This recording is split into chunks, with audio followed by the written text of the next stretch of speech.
अच्छी बात हो, अपने पिछले कर्म के अनुसार उसको उसका हिस्सा मिलता ही है।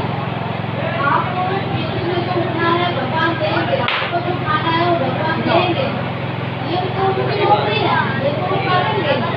और आपके हिस्से का आपके कर्म के अनुसार जो भगवान ने भेजा है वो तो आपको मिलेगा।